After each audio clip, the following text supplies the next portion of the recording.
Welcome back, guys. This is a space where we talk about all things human. My name is Shadia and I'm a licensed marriage and family therapist. And today I'm giving you guys the 12 habits of the happiest people because there were a lot of requests to maintain the mental health education videos, which I will absolutely do because I've said it before, this channel, there's really nothing off the table. We're talking about human life, and if I can get to it, I'm gonna get to it. So stay tuned for more of the music reaction videos. Those are definitely coming because they're so much fun. I genuinely enjoy it. Music has been such a, just place outlet for myself growing up in so many different ways. And I absolutely love your feedback and hearing and connecting through music and sound all across the world. So please keep those recommendations, and I hope you guys will continue this journey with me. Thank you. So with that being said, mental health education today, when I say happiest people, I do not mean that they're just happy all the time, because that's not humanly possible. I'm saying satisfied, fulfilled. They tend to carry a particularly good mood about themselves, of course, unless something happens in their life, right? And the things, I wrote them down because I didn't want to miss anything. And I also wanted to give you guys a very working blueprint. Save this video, right? You can, these are all very applicable things that you can start working on in your life. Social media, YouTube, not a replacement for actual therapy. Please go get appropriate help if you need it. But education's at your fingertips, right? You have Google, now you have the inclusion of AI, you have whatever, all these professionals out there. So education is here. You can always rely on education and do your own research as well. If you ever hear something and you're like, I disagree, or I don't know about that, go look it up, right? Go formulate your own opinions and thoughts. And with that being said, I'm going to give you guys the 12 habits here, and maybe it's something that'll resonate with you or something that you feel like you need to apply in your life. So starting with number 1, okay, 12 habits of the happiest people. Number 1, sounds so simple, but I'll explain. Number 1 is accepting good things, accepting the positives in your life. Very tricky thing of the mind. The brain, designed to keep you safe and to keep you alive. If you stay with me on this journey, if you follow my videos, you'll probably hear me say that till I'm blue in the face. Your brain is designed to keep you safe and to keep you alive. So if you have a history of anxiety, depression, trauma, right, adversity, various things that maybe have not quite gotten what they need, or they're ongoing, or whatever the thing is, right? It's hard for the brain to accept something good without being skeptical, right? Do you mean what you are giving me? Are you really gonna stay? Is that good? When's the shoe gonna drop, right? The anticipation of something bad rearing its head, because good things don't stay, good things don't last, good things never come my way. I don't even know what good feels like. Good feels weird. So many different things can come up. So that's why number 1, the ability to accept positivity and goodness in your world, even goodness from yourself, right? It's not just from the world, but from yourself. The ability to accept that is, monumental. It's huge in respect to habits of those that are very satisfied, fulfilled, the happiest people, right? Because that also goes without being said. If I have a hard time accepting the good, that means I'm going to do the work so I can get to a point where I absolutely can, accept the good.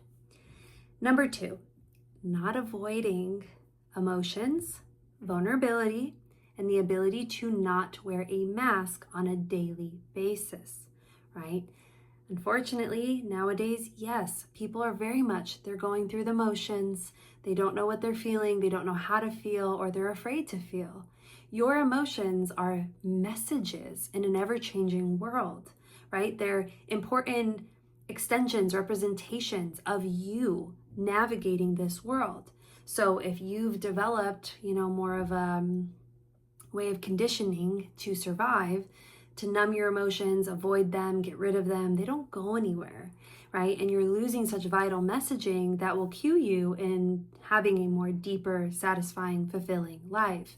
And that idea of wearing a mask, this is actually going to connect to the next one. It's very important. But I think about it in terms of just everyday life. I'm not talking about surface or work and things like that, because I think we're quite conditioned of, hey, how are you? Oh, I'm good, how are you? Or sometimes we ask that question, and to be honest, how many people have ever asked that question and you're like, gosh, I hope they don't say anything else but good, right? It's like we're so conditioned to just ask that. Do we actually mean it?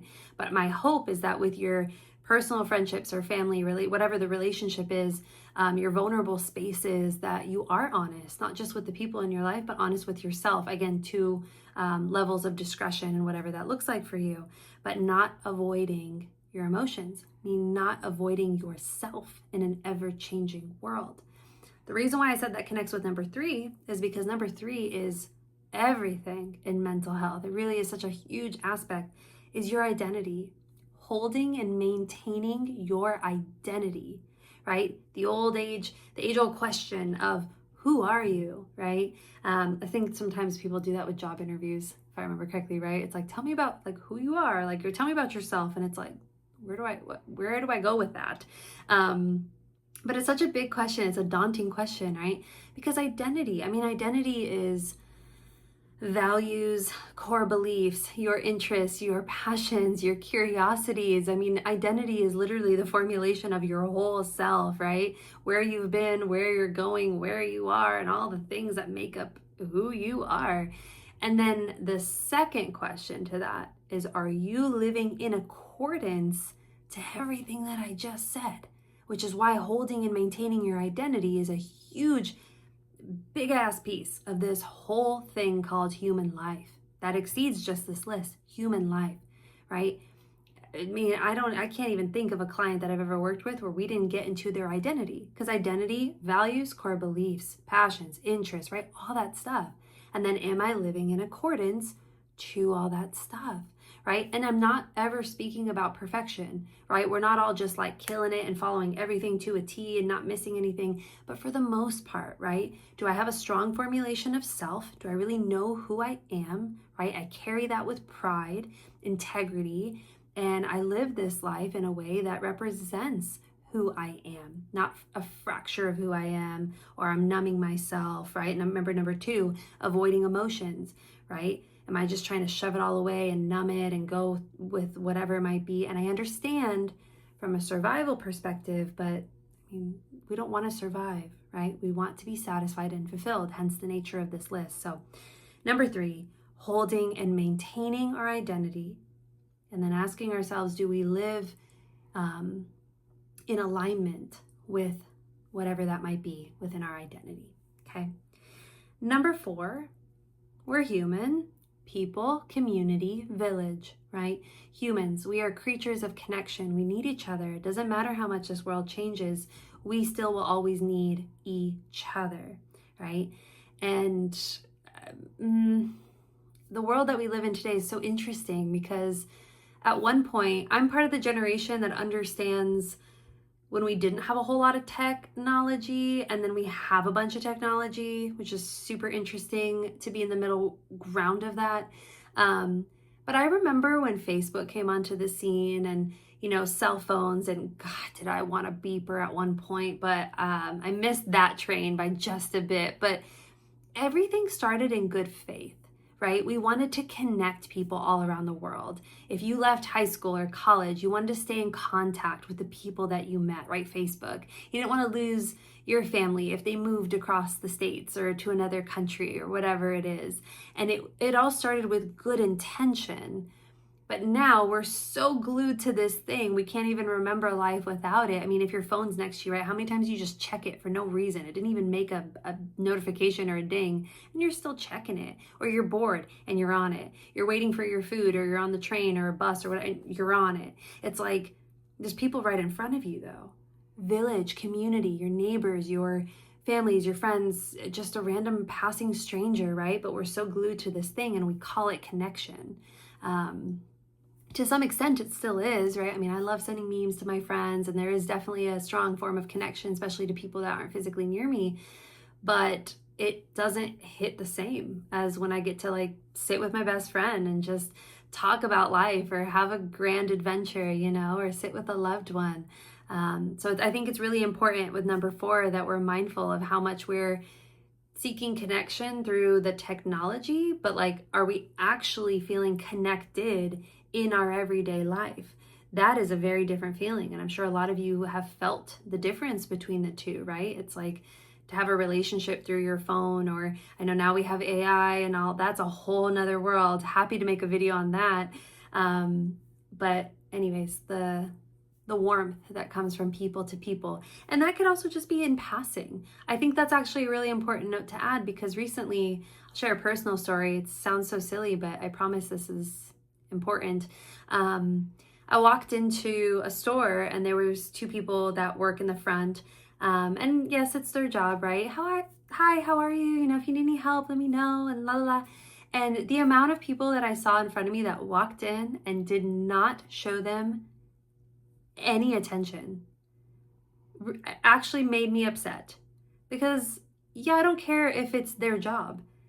They're still people, and they're telling you, like, hi, looking at you, welcome in. If you need any help, let me know. Like, this isn't just, I don't know what we think it is. Like the fact that we can just pass each other on by. And so, yes, I looked over and I smiled back and I said, thank you so much, and blah, blah, blah. Because that 2 seconds can make a world of difference. Maybe they're having a really bad day. Maybe they're having something going on at home and they had to go to work because they have to pay their bills, right? So People Community Village is more than just making friends and making sure our relationships are good. It extends towards our communities and being better members of our community, right? Being respectful to one another, being observant of the world around us, and not just glued to this world that we're not even realizing how disconnected we are on an everyday basis, okay? Number 5. This goes to number 4. They all kind of work off of each other. But number 5 is not just the receiving as humans, but the giving back. And that goes right to that story that I just mentioned, right? We focus so much. I know why there's a purpose in place, right? It's still important in mental health of what I want, what I need, and what I'm missing. Totally valid, right? Because we have the right to ask those questions and seek those things out.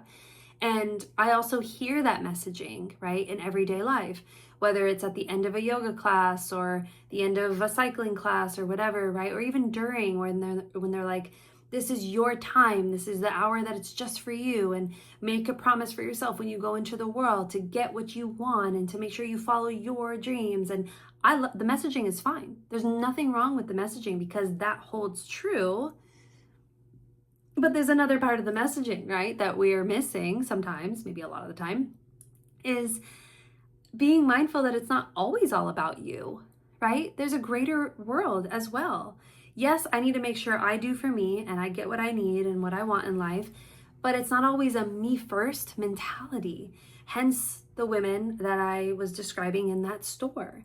Yes, was I busy? Sure. Was I kind of not in a rush, but like I had something else I was going to do after? Yeah.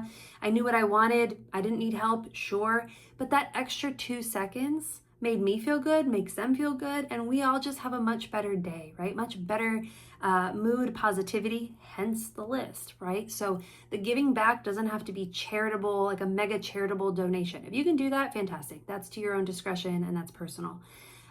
You can volunteer, yes. All of those things are a part of giving back, but sometimes we only think it's that versus it's our everyday interactions with each other and our everyday communities, right? My brain just went to The Hobbit. It's one of my favorite stories. But, you know, there's a scene, if you don't care about this, I'm so sorry, but if you do, you know what I'm talking about, when Gandalf has this whole speech of like the everyday deeds of ordinary folk, right? That is where courage lies. That's where like the beauty lies. And that's where we lie, right? The beauty of being human lies. It's our everyday deeds, our everyday interactions that can really make this world better. So going into number 6 is gratitude. Now, gratitude, I know, is a fickle one. I know. I've dealt with it many times, not just with my clients. I mean, gratitude is misunderstood because still, there's a lot of benefit to it. But gratitude, people automatically get cued to the list. Make a list. I'm grateful for my house. I'm grateful for food on the table. I'm grateful for my dog, right? I'm grateful for the list. And then sometimes people are like, okay, I did the list and the list doesn't work. Like, yes, I'm grateful, but, and it's like, okay, I hear you. Because gratitude is more than just making a list and checking it twice. Just kidding. It's more than just a list. Part of it is gratitude in motion, right? Gratitude in action, everyday life. I touched on being an observer earlier, being an active participant in life or being an active observer in life, right? Sometimes we're complaining about whatever it is, driving home, and even myself, I've had days where I'm like, fuck, like, this. And then I see someone on the side of the road. But because I'm being mindful and I'm aware, I immediately check myself and I'm like, it's not that bad. It's not that bad. It's going to be fine. You know what? This time next week, it's not even going to be a thing.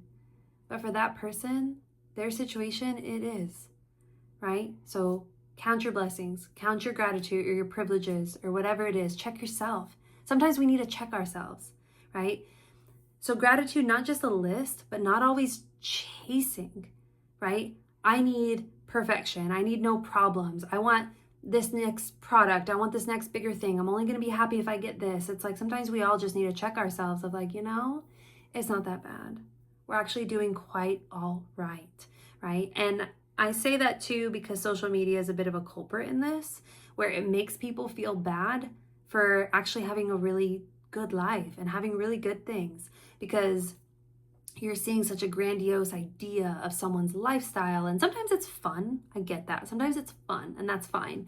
But if it makes you feel bad, it's not fun anymore. Something needs to change, because you see all these crazy ass Christmas hauls and this luxury haul. And I bought this new water bottle. You need to go buy this new water bottle. And I waited outside for this bag and now you need to, otherwise you're not cool. And it's like, again, there are people literally dreaming about the things that we either think is hard or the things that we don't have. And it's like, oh, my life, I not until I get that thing, So gratitude is not just making a list. Sometimes it's gratitude in action in everyday life, staying aware, staying present, and also checking ourselves. I'm allowed to vent. I'm allowed to feel my feelings, everything I just listed before, but everything almost has like a to an extent. And of course, depending on the severity, right? Sometimes things are very bad, and I'm not speaking to that. We have to just like check yourself out of that. No.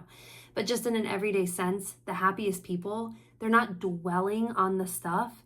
Like when it says like don't sweat the small stuff, they're not dwelling on things because they're able to really sit in their privileges, their blessings, whatever word you deem appropriate.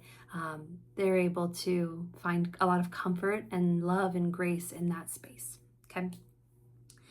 Number 7 is play. Oh, I love this one. I love this one so much because I see people, okay, random story, but I promise it connects. I promise, guys, when I do this, it connects, okay? So just stay with me. But I love One Piece. Yes, it's such a great show. And I saw something recently that connected to that, and basically someone left like this really rude comment, and it was like, oh my gosh, like this is so lame, or like you should be so embarrassed, like collecting trading cards or watching cartoons or whatever. And I was like, and I see that with a lot of different things, right? Like, oh my gosh, like this grown man plays video games, how embarrassing. Or anything that's attached to like childlike stuff or play or whimsy. And I'm just like, oh, great misunderstanding. My goodness. Video games are so good for mental health. Anything childlike, whimsical, play, fun, all that stuff is huge for human health. And everything is to an extent, right? Like, am I going to quit my job and just stay in my room all day and play video games and never talk to another person ever? No, that's now obviously becoming an extreme and unhealthy. But there's plenty of research to back also the kind of video games you play. It's a whole world and I love it so much. But let me break this down. In therapy, there's this beautiful little realm called inner child work. Why is that so important? Well, because no matter how old we get, our inner child always remains within us, meaning the importance of play in our psychology, in our well-being, even our physicality. I mean, our bodies, right? Actually playing, literally, physically.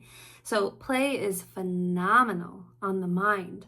Play is the words I'm using. It's whimsical, it's fun, it's enjoyment, it's lighthearted. It can connect us to our inner child where we weren't so driven as adults to either be perfect or successful, and everything is about responsibility and obligation, but the ability to just be, in this world, and to connect to the things that maybe we've always believed in before the world told us otherwise. It's the ability to be creative, painting, coloring, whatever that might be, right? It brings so much light and joy into your life.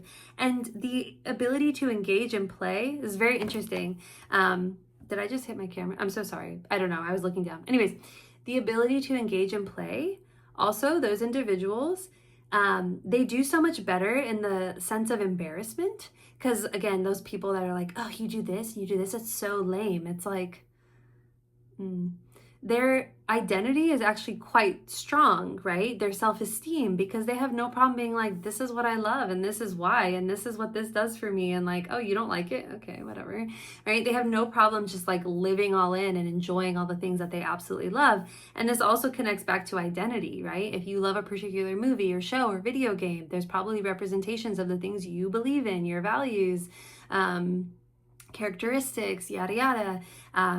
There's so much here. I can talk about this alone for such a long time. So anyways, play is essential. And also just look at like living creatures, right, all around the world. Even lions, right, gorillas, whatever it might be, animals engage in play. They roughhouse with each other. They do silly things. It's so innate to us as living beings on this planet. It's so, so important. So don't let anybody try to knock off your play, okay? Play is so important in the realm of being human, but also being a happy and thriving human. Number 8 is purpose. Okay. Purpose is a tough one. And I know a lot of people very much struggle with purpose, right? What's my purpose here? What's my meaning? What's my path? Whatever it is. And purpose is evolving. It's ever changing, right? Purpose doesn't always just stay the same. Sometimes for some of us it might. And purpose doesn't always have to be career. Sometimes purpose is relationships or family or something very personal to you that you want to create, or, there's so many different things. But purpose, what I will say with purpose is I can connect it back to identity, right? And I'm sorry if you can hear her. She's doing that again. Review. Mama? Mama?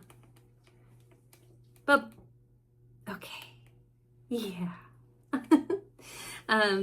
Purpose is really, can be very much, she's got my brain jumbled, attached to your identity, right? The more you know who you are, the more you understand who you are, right? And all the literal things that I'm just describing prior to this, purpose can feel a little bit more clear, okay?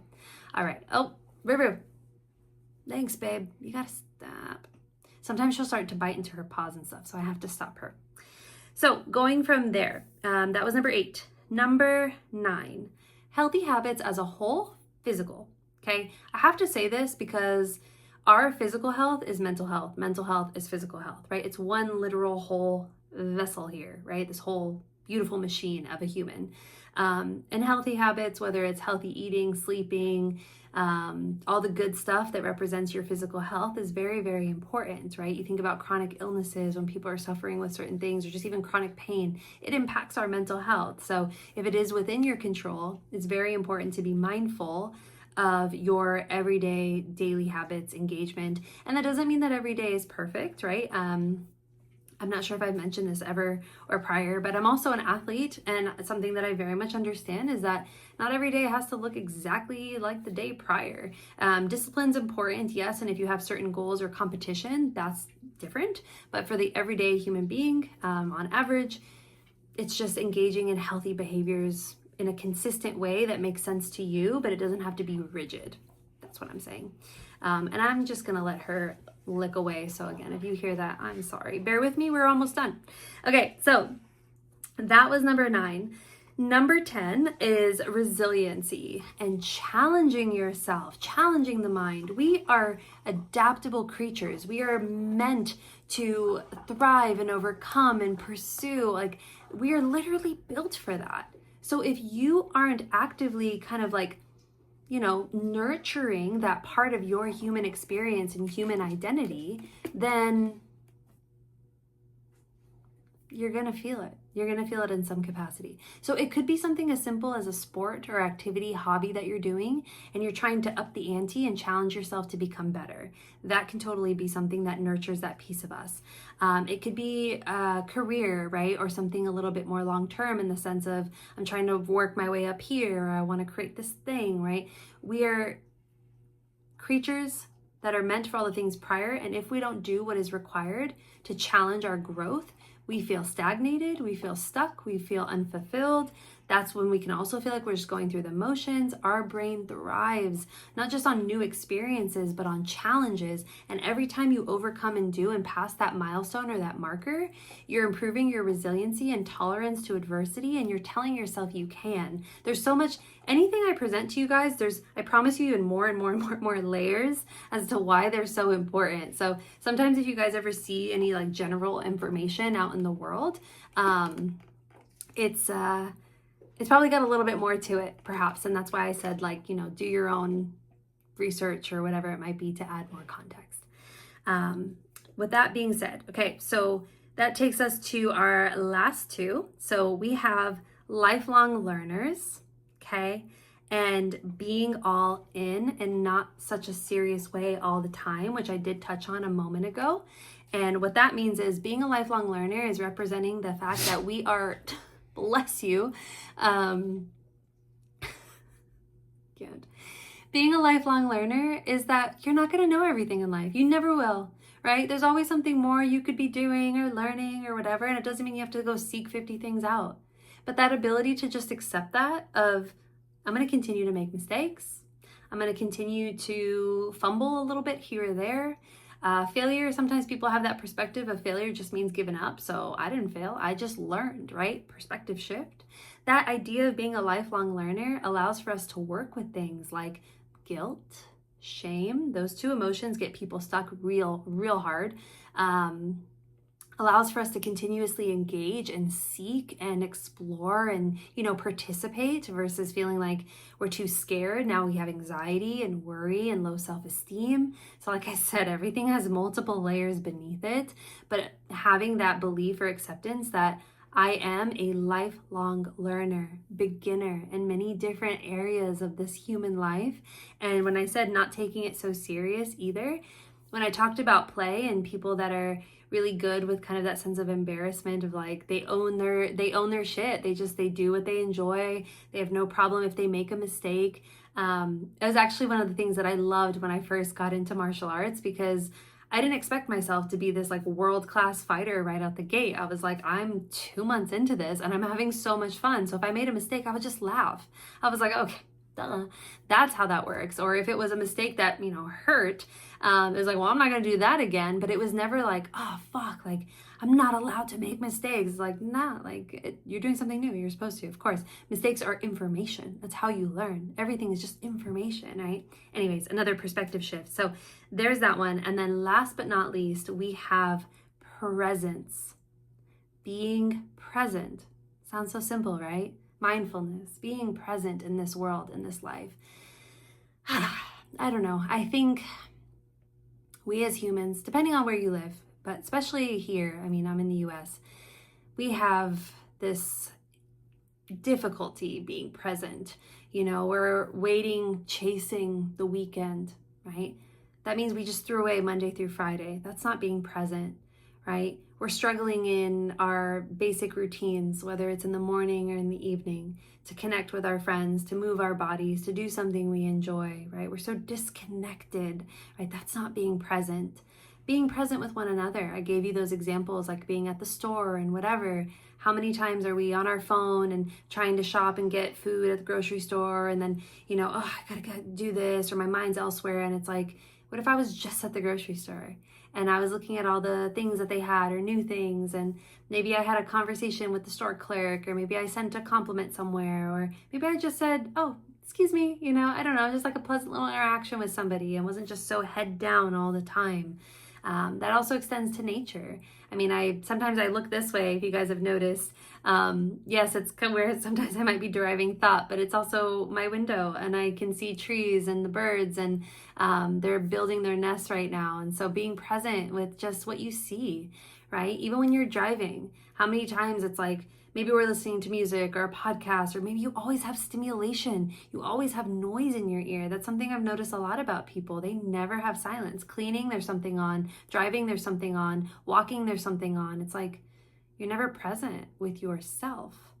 You never, again, all the things I just listed, you never even have the time to figure out who you are, have a conversation, have a coffee with yourself, understand or unpack what you've been feeling, or notice the birds making a nest, building their families, what you think of that. Or maybe when you're driving, I see hawks all the time on the lights. I love when I spot them, right? But is it because I'm looking for them? Am I present? I don't know, right? So being present and not the things I mentioned prior, not numbing ourselves, not trying to push it all away, not trying to look for answers sometimes outside of ourselves. The last thing I'll say with this is sometimes when we feel so incredibly lost in this world, we think that the answer lives outside of ourselves. But sometimes in order to go, 2 steps forward, we have to go 3 steps deep.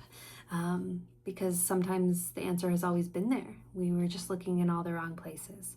So I hope you guys were able to get some value out of this video, maybe got some working points or things that you can apply in your life, or maybe just a reminder of how human we are and how human all of these things are, to give us the best human life we could possibly ask for, to, of course, our own appropriateness and discretion and things from where we might be in the world. And like I said earlier, thank you again, you guys, for the continued love and support. I hope you guys do like this video.